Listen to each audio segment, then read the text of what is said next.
আমি বললাম, ও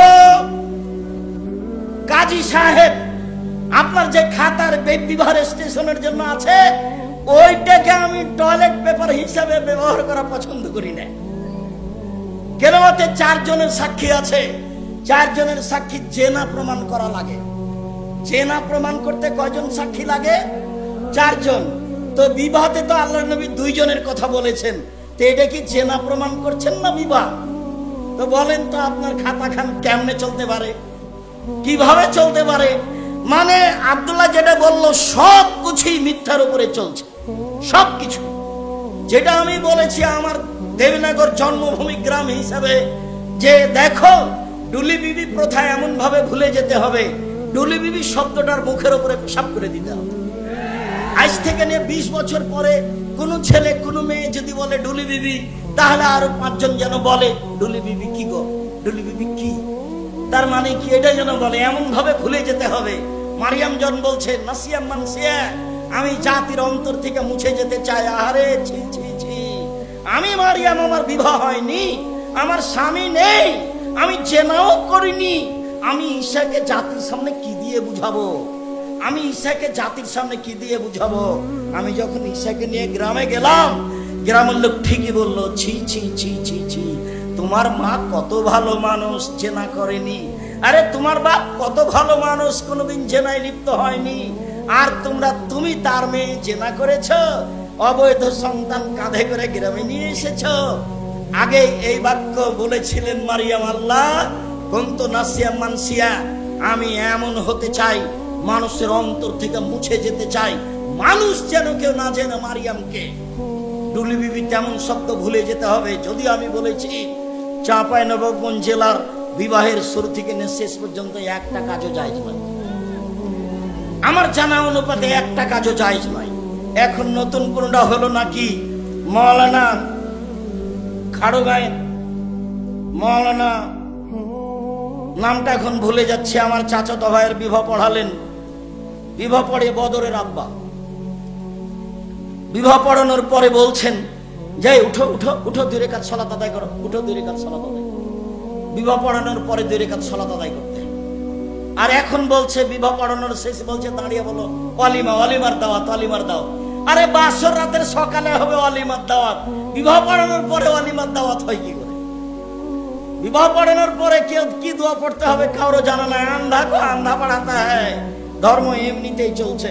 সম্মানিত দিনী ভাই বোন, আমি আপনাদের এখানে যেটা বলতে চাইছি, এ দেশে দুর্নীতি, শয়তানি, ধোঁকাবাজ, রাহাজানি, লুটতরাজ, অবিচার, মারামারি, অন্যায়, পাড়া প্রতিবেশীর সাথে দুরাচার, এইসব গতিবিধি জোরালোভাবে শক্তি প্রয়োগ করে কলা কৌশলে বন্ধ করতে হবে। এইসব কলা কৌশলে বন্ধ করতে হবে। সম্মানিত দিনী ভাই বোন, আমি এখানে কয়েকটি হাদিস, কয়েকটি আয়াত আফসানসে পেশ করি। পেশ করার পূর্বে বলে, এই ছেলে বসো, পরিবেশ নষ্ট করতে চাচ্ছ না? কত কষ্ট করে ব্যবস্থা করেছ, কত পয়সা খরচ করে ব্যবস্থা করেছ। আসার পর থেকে কতজন আমাকে অনুরোধ করছে আপনি আমাদের গ্রামের মানুষ কেন আসবেন না, কিন্তু আমি যে আসতে পারবো না এটা যে বুঝাতে চাচ্ছি তো বুঝতে চাই না। এত কষ্ট করে এসেছি, সবাই এসেছি। আর আমি ছিলাম গত রাত্রে কুমিল্লায়, প্রতিষ্ঠানে এসেছি, ক্লাস করেছি, অনেক প্রয়োজনীয় কাজ করেছি, তারপরে আমি এসেছি। আমি ক্লান্ত হলাম না, আপনি আমাকে ক্লান্তি দেখাচ্ছেন? চায়ের স্টলে বসে আছেন কেন? আপনার লজ্জা হয় না কেন? শরম হয় না কেন? আমি এখানে কথা বলি, আপনি চায়ের স্টলে বসে আছেন, মানে আপনার লজ্জা হয় না কেন? আপনার শরম হয় না কেন? আপনার হায়া হয় না কেন? আপনার ইতস্তবোধ হয় না কেন? আপনি আমাকে কি দেখাতে চাচ্ছেন? বিদ্যা দেখাতে চাচ্ছেন? পয়সা দেখাতে চাচ্ছেন? জি না, ভুল হিসাব, সিদ্ধান্ত পরিবর্তন করতে হবে। আপনি মেয়ে মানুষ, ঢং ঢং করে এসেছেন গল্প করতে করতে, আবার ঢং ঢং করে চলে গেলেন কেন? আমি তো আপনার জন্য এসেছি, আমি তো আপনার জন্য এসেছি। আব্দুল্লাহ তো আপনার জন্য এসেছে, আপনি চলে গেলেন কেন? বাইরে 4-5 জনের সাথে গল্প করছেন কেন? মহিলা মানুষ, আপনার লজ্জা হয় না? ও আপনার ভাই, কে বললো ওটা ভাই? আপনার চাচাতো ভাই। আপনি চাচাতো ভাইয়ের সাথে গল্প করেন কি করে? কিসের তাহাজ্জুদ দেখান আপনি, হজ দেখান আপনি, বোরখা দেখান আপনি? এই নোংরামি, এই শয়তানি, এই বেহাই ত্যাগ করুন। সম্মানিত দিনী ভাই বোন, এগুলো হলো পশু প্রাণীর কাজ, গরু ছাগলের কাজ, কুকুর শ্রীরের কাজ। আল্লাহ তাআলা বলেন, বুঝেও বুঝে না ওরা, অন্তর আছে বুঝে না, দেখেও দেখে না ওরা, চক্ষু আছে দেখে না, শুনেও শুনে না ওরা, কান আছে শুনে না। উলাইকা কাল আনাম, তারা পশু প্রাণীর মতো, তারা গরু ছাগলের মতো, তারা কুকুর শ্রীরের মতো, ভালো মাজাল বরং তার চেয়ে খারাপ। এই কথা আল্লাহ আপনাকে বলছে। আমি তো কোরআন হাদিসের কথা আপনার সামনে বলতে এসেছি। আপনি কেন ওখানে গিয়ে বসে থাকবেন? থাকবেন কেন? আপনি মাথায় টুপি দিয়ে দোকানের সামনে ওই বেঞ্চটাতে কেমনে বসে থাকেন? ওখানে ল্যাংটা মেয়ে আছে, আপনি দেখে চক্ষু ঠান্ডা করেন, কলিজা ঠান্ডা করেন, মনটা সাওয়াত করেন। জান্নাতের মেয়ে ভোগ করতে চান? জান্নাতের মেয়ে কি পড়ে আছে? আপনার স্বভাবই খারাপ, আপনার খাসলত খারাপ, আপনার অভ্যাস খারাপ, যার কারণে আপনি মাথায় টুপি দিয়ে দোকানের সামনে টিভিতে বসে থাকেন। এই যে আমি বলে গেলাম, আমার তো এটা জন্মভূমি দেবীনগর বলি, দেবীনগরের যত দোকানে টিভি আছে, ল্যাংটা মেন আছে, এর সব উপার্জন হারাম, সবই হারাম, সবই হারাম। দেখি মায়ের বেটা কথা এভাবে উল্টে ধরতে পারে? এই যে বলে চলে গেলাম। উমামা বাহেলি রাদিয়াল্লাহু তাআলা আনহু বলেন, রাসূল সাল্লাল্লাহু আলাইহি সাল্লাম বলেছেন, পৃথিবীর মানুষ লা তাবেহুন্না, যারা গান বাজনা করে নাচে, তাদের ব্যবসা করো না, তাদের বিক্রয় করো না। ওয়ালা তাশতারহুন্না, তাদের ক্রয় করো না। ওয়ালা তুআল্লিমুহুন্না, মেয়েদেরকে গান বাজনা শিখিয়ে দিও না। ওয়াসামানুহুন্না হারাম, এদের উপার্জন হারাম, এদের মাধ্যম হারাম, এদের সব কিছু হারাম। গান বাজনার কারণে, বাদ্যযন্ত্রের কারণে জাতির উপরে তিনটে বিপদ নেমে আসবে। এক, ভূমিকম্প হবে। দুই, আকার আকৃতি পরিবর্তন হবে। সন্ধ্যায় থাকবে মানুষ, সকালে হবে শোর। সন্ধ্যায় থাকবে মানুষ, সকালে হবে বানর। তিন, সমস্যা নেমে আসবে গান বাজনার কারণে, মেয়েদের নাচের কারণে, মদ পান, বিড়ি তামাক, জর্দা, সিগারেট, গুলের কারণে তিনটা বিপদ নেমে আসবে। এক, ভূমিকম্প হবে। দুই, আকার আকৃতি পরিবর্তন হবে। সন্ধ্যায় থাকবে মানুষ, সকালে হবে শুকুর শোর, একবারে হুবাহু শোর হয়ে যাবে। সকালে তিন, সমস্যা নেমে আসবে। মাদ্রাসায় মারামারি, মসজিদে মারামারি, হিংসা বিদ্বেষে ভরা। দেবীনগর ঈদগাহের মাঠ আমি অন্তত 10 বার পরিবর্তন করতে চেয়েছি। বলেছি চলেন আশেপাশের বাড়ি কিনে নিয়ে এটা বড় করি। বলেছি চলেন এটা বিক্রি করে দিয়ে মাঠে, নদীর ঘাটে বড় একটা ঈদের মাঠ তৈরি করি। কেউ সাড়া দেয় না। কোথায় রহস্য? বলেছি দেবীনগরে মাদ্রাসার জমি বিক্রি করে দেওয়া হোক, বাইরে 10 বিঘে জমি কিনে মাদ্রাসা তৈরি করব। কোথায় সমস্যা আমি বুঝতে পারি না। সমস্যা নিয়ে আপনি দুনিয়া থেকে চলে যান। কেন আমি এভাবে আগাতে পারি না? আপনি চান না যেই যায় আমার সামনে সেই বলে নিজের জন্য তো কিছু করেন না, যা দেবীনগরের জন্য তো কিছু করেন না, চাঁপাইনবাবগঞ্জের জন্য তো কিছু করেন না। আমি টিকতেই পারি না, তো আমি করব কি? আমি তো এখানে টিকতেই পারি না। আমি যদি কালকে ঈদের মাঠে দেবীনগরে উপস্থিত হই, বড় বড় হুজুর তারাই নাকি ঈদের মাঠে কথা বলবে, তা আমি তো ওখানে উঠির মাছ ফেলতাম, তা আমি আর কি করব? তো হিসাবই করে না, পড়তে না জেনে বলছে ও ইমাম, তা আমি কি করতে পারি? করো যাও। এই তো অবস্থা আমি দেখতে পাচ্ছি। আমার এখানে হিংসার কিছু নেই, আপনি মনে কিছু নেবেন না। আপনার উপর আমার ভালোবাসার অভাব নেই। কি বলতে চান কালকে ছেড়ে চলে যান, বাকিটা আমি দেখবো ইনশাআল্লাহ। কিভাবে করা লাগে সেটা আমি দেখবো। ঈদের মাঠ কিভাবে করা লাগে সেটা আমি দেখবো ইনশাআল্লাহ। আপনি আমাকে পরামর্শ দিবেন, অন্য কিছু করা লাগবে না, বাকি আমি দেখবো ইনশাআল্লাহ। জাতির যদি রাস্তাঘাট করে দিতে না পারি, জাতির যদি স্কুল কলেজ করে দিতে না পারি, জাতিকে চূড়ান্ত সঠিক ধর্ম দিতে পারবো ইনশাআল্লাহ। ধর্মের ব্যাপারে জাতিকে ফাঁকি দিয়ে পরকাল হারাতে রাজি নই। প্রতিষ্ঠান করতে পারি, আপনাকে গড়ে দেখাবো ইনশাআল্লাহ। আমি আপনার মধ্যে অদাবদ্ধ, জাতির সাথে অদাবদ্ধ। সম্মানিত দিনী ভাই বোন, বলছিলাম বিপদ তিনটি। এক, এটা সারেবুল খমরা, যখন আপনি নেশাদার দ্রব্য পান করবেন তখন তিনটা বিপদ নেমে আসবে। ভূমিকম্প, শোর হয়ে যাওয়া সকালে, বানর, আর বিপদ। দুই, জাহারাতিল কায়নাত, মেয়েরা যখন নাচবে, সব দোকানে মেয়ে নাচে, ঘন্টার ঘন্টা বসে থাকেন আপনি টুপি মাথায় দিয়ে, সব দোকানে মেয়ে নাচে, সব বাড়িতে মেয়ে নাচে। নবী বলছেন যেদিন মেয়েরা নাচবে সেই দিন এই তিনটা বিপদ নেমে আসবে।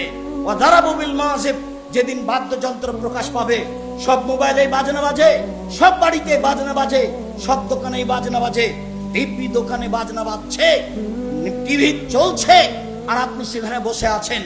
আপনি বলছেন আমি 5 ওয়াক্ত সালাত আদায় করি, আপনি গ্রামের সর্দার, এগুলো বলছেন।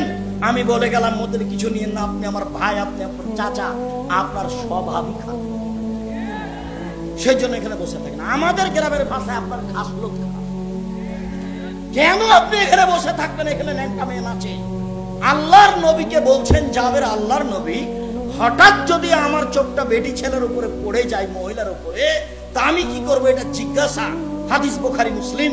তখন আল্লাহর রাসূল তাকে বলছেন, তিনি বলছেন ফা আমারানি, আল্লাহর নবী আমাকে বললেন আন আসরিফা বাসারি, আমার চোখটা আমি ফিরিয়ে নেব, আমার চোখটা আমি ফিরিয়ে নেব।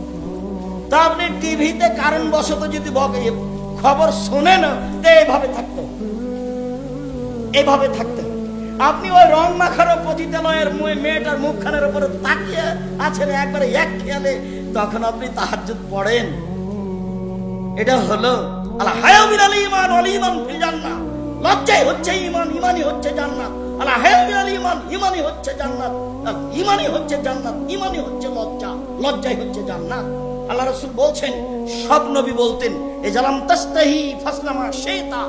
সব নবী বলতেন, মুসা আলাইহিস সালাম বলেছেন, ঈসা আলাইহিস সালাম বলেছেন, ইব্রাহিম আলাইহিস সালাম বলেছেন, আমাদের নবী বলেছেন, যখন তুমি লজ্জা করবে না তখন তুমি সবকিছুই করতে পারো, যখন তুমি লজ্জা করবে না তখন তুমি সবকিছুই করতে পারো। লজ্জা আছে আপনার জিনা, লজ্জা নেই। বেটি ছেলেটা বলছে আমাদের গ্রামের, ওইটা আমার চাচাতো ভাই, ওইটা আমার খালাতো ভাই।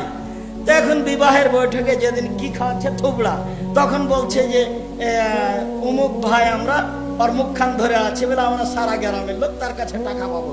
যুবতী বেটি ছেলেটা, লোকটা, ছেলেটা, যুবকটা মহিলাটার মুখে ক্ষীর তুলে দিল, বইয়ের মুখে ক্ষীর তুলে দিতে হয়। এটা আল্লাহ নবী বলছেন হাদিস। এই পাড়ার সবারই কি বেটি ছেলেটা বউ ধর্ম পাগল হয়ে গেছে? মুরব্বী মানুষরা আপনারা শরম পান না কেন? এই নীতির এই থুবড়া শব্দটাতে পেশাব করে দেন। থুবড়া আর এই দেশে কোনোদিন চলবে না। থুবড়া কি জিনিস? এত নোংরা জিনিস নাম থুবড়া। এই শরীয়তে আসতে পারে কি করে? বাইনা কি জিনিস? বরদটা কি জিনিস? আমাটা কি জিনিস? খিরকাচি কি জিনিস?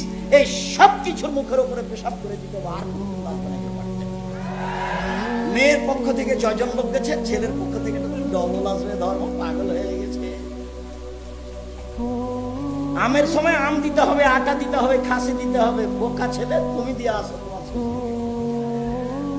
তোমাকে তোমার শ্বশুর দিবে কেন? তুমি তো লালন পালন করে একটা মেয়ে পেয়েছ, আবার তো মেয়ের বাপকে দিতে হবে কেন এত কিছু? শুনুন, মহান আল্লাহ বলেন ইদফা বিল্লাতি হে আহসান। মুহাম্মদ সাল্লাল্লাহু আলাইহি সাল্লাম মানুষের সাথে কথা বলার সময় মানুষে যা বলে আপনি তার চেয়ে সুন্দর বলুন। প্রতিপক্ষ যা বলছে আপনার কথা প্রত্যুত্তর যেন তার চেয়ে ভালো হয়। আল্লাহ তাআলা বলেন ওয়াজাদিলহুম বিল্লাতি হি আহসান। মুহাম্মদ সাল্লাল্লাহু আলাইহি সাল্লাম বাদ বিতণ্ডে, তর্ক বিতর্কে কেউ যদি জড়িয়ে পড়তে চায়, তাহলে ও যা বলছে আপনি তার চেয়ে সুন্দর উত্তম বলবেন। আল্লাহ তাআলা আমাদের নবীকে আদেশ করছেন এইভাবে। শুনুন, যত পুরুষ নারী আমার সামনে আছেন, আপনাকে বলছি, মহিলা মানুষ আপনার যা আছে, আপনার ননদ আছে, আজ থেকে ননদে চোখ দেখিয়ে মন খারাপ করে যেটা বলেছে আপনি তার উত্তর দিতে পাবেন না। দিলে আপনি বলবেন আপা কি বলছেন, এটার চেয়ে আর একটা ভালো বলেন, এই কথা বলবেন আপনি। হ্যাঁ, আমার স্বামী উপার্জন করে, তুমি আমায় এভাবে বলো? মানে আমার স্বামীর উপার্জনে খাও, তুমি আমার ননদ, তুমি এভাবে কথা বলো কেন? একবারে ঘর থেকে বের করে দিই। এই নোংরা চরিত্র ত্যাগ করতে হবে। গন্ডগোল বড় জায়ের কারণে হয়েছে। আজকেই ভোর হতে হতে ছোট যাকে বড় জায়ের হাত ধরে ক্ষমা নিতে হবে। আপা, বুবু, যা হয়েছে হয়েছে, ভুল হয়েছে, আমাকে মাফ করেন। গন্ডগোল কার কারণে হয়েছে? বড় জায়ের কারণে হয়েছে। ছোট যাই বড় জায়ের হাত ধরে ক্ষমা নিবে, এটাই নিয়ম। গন্ডগোল বড় ভাইয়ের কারণে হয়েছে, একদিনও কথা বলে না। আমাদের গ্রামের ঘটনার নাম বলছি না, বাপ মরে গেছে, তখন গন্ডগোল করে জমি ভাগ করে করতে ঢেঁকিটা কেটে ভাগ করে দিয়েছে। তো ঢেঁকিটা কেটে ভাগ করে নিলে কি হবে? কিছু হতে পারে। স্বভাব কেন এরকম?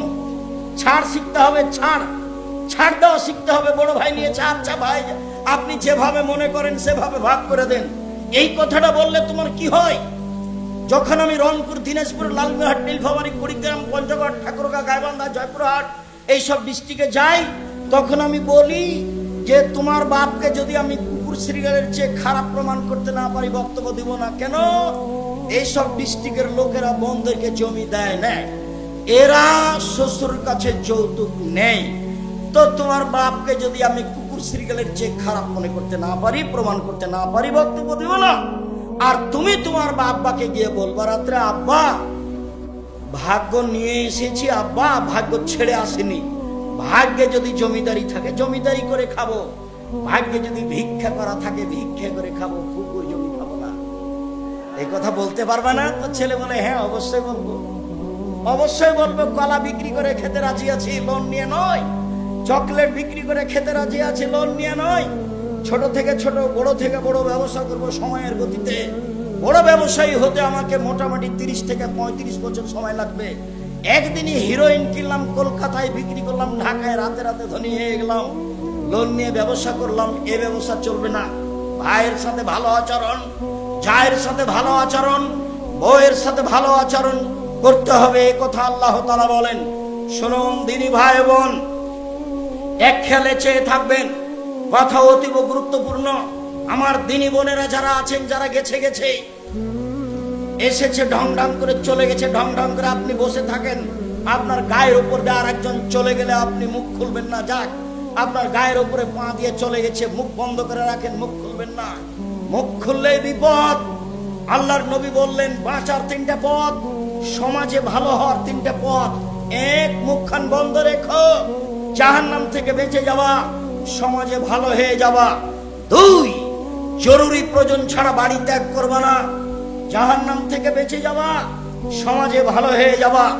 3, লেবগালা খাতে পাপের জন্য কাঁদো, পাপের জন্য কাঁদো রাতে, গভীর রাতে, তাহলে আল্লাহর কাছে ভালো হয়ে যাওয়া, জান্নাত পেয়ে যাওয়া, আর সমাজের লোক তোমাকে ভালোবাসবে। কাঁদলে জান্নাত হবেই। আল্লাহর নবী বলেন 3 শ্রেণীর চক্ষু জাহান্নাম দেখবে না, 3 শ্রেণীর মানুষ জান্নাতে যাবেই যাবেই যাবে। 1 শ্রেণীর মানুষ বাকাত মিন খাশিয়াতিল্লাহ, যে আল্লাহর ভয়ে কাঁদে, সে জান্নাতে যাবে। 2, হারাসাত ফি সাবিলিল্লাহ, যে আল্লাহর রাস্তায় পাহারা দেয়, দিন ধর্মের কাজ করে, সে জান্নাতে যাবে। 3, গাজাতান মাহারিবিল্লাহ, অপর নারীকে দেখে চক্ষু নিচু করে, যে সে জান্নাতে যাবে। টিভির অবস্থা কি হবে? গার্লস স্কুলের অবস্থা কি হবে? আপনার মহিলা কলেজের অবস্থা কি হবে? বেগানা নারীকে দেখে চক্ষু নিচু করে, যে সে জান্নাতে যাবে যাবেই যাবে। আল্লাহ রাসূল বলছেন লা ইয়ালাজান নারার রাজুলু বাকামিন খাসিয়াতিল্লাহ হাত্তা ইয়ালাদাল লাবানু ফি দারে, গাভীর বাঁট থেকে চাপ দিয়ে দুধ বের করে ভিতরে ঢোকানো যায় না, যেমন আল্লাহর ভয়ে কাঁদেছে, সে জাহান্নামে যাবে না, তেমন গাভীর বাঁট থেকে, বাম থেকে, ওলাম থেকে চাপ দিয়ে দুধ বের করে ভিতরে ঢোকানো যায় না, যেমন আল্লাহর ভয়ে কাঁদেছে, সে জাহান্নামে যাবে না, তেমন সে জান্নাতে যাবেই যাবে। বলছিলাম মানুষের সাথে ভালো আচরণ করতে শিখুন। বলছিলাম ইবাদতের জগতে সবচেয়ে ভারী নেকির ইবাদত ভালো আচরণ। তাহাজ্জুদ পড়লে নেকি হবে, তবে সবচেয়ে ভারী নেকি হবে না। হজ করলে নেকি হবে, তবে সবচেয়ে ভারী নেকি হবে না। রমজান মাসে রমজানের সিয়াম পালন করলে এই নেকি, হজ করলে এই নেকি। আপনার দাড়ি পাল্লাই যত ভারী, ভালো চাল চলন, ভালো আচরণের নেকি আপনার দাড়ি পাল্লাই এর চেয়ে 1000 গুণ, লাখ গুণ বেশি ভারী। আমি একটা হাদিস আগে বলি, এক খেয়ালে চেয়ে থাকবেন, 19-20 হয় না যেন। এই ছেলেরা, আর একজনের গাও থেকে হাত নামিয়ে নাও, আমার দিকে চেয়ে থাকো। আবু দারদা রাদিয়াল্লাহু তাআলা আনহু বলেন, রাসূল সাল্লাল্লাহু আলাইহি সাল্লাম বলেছেন, ইন্না আসকালা শাইইন ইদাউ ফি মিজানিল মুমিনি ইয়াউমাল কিয়ামা খুলুকুন হাসান। মোমেন পুরুষ নারীর নেকির পাল্লাই সবচেয়ে যেটা ভারী নেকি রাখা হবে, মোমেন পুরুষ নারীর বিচারের মাঠে নেকির পাল্লাই সবচেয়ে যেটা ভারী নেকি রাখা হবে সেটা হলো ভালো আচরণ, ভালো চাল চলন। লোকে বলে ছেলেটার স্বভাব ভালো, লোকে বলে ছেলেটার চাল চলন ভালো, এটাই হলো স্বভাব ভালো। লোকে বলে দুনিয়ার খারাপ, লোকে বলে শয়তান, ও দুমুখার কথা বলিও না তো, তাহলে তার চাল চলন খারাপ, এটা মানুষে বুঝে।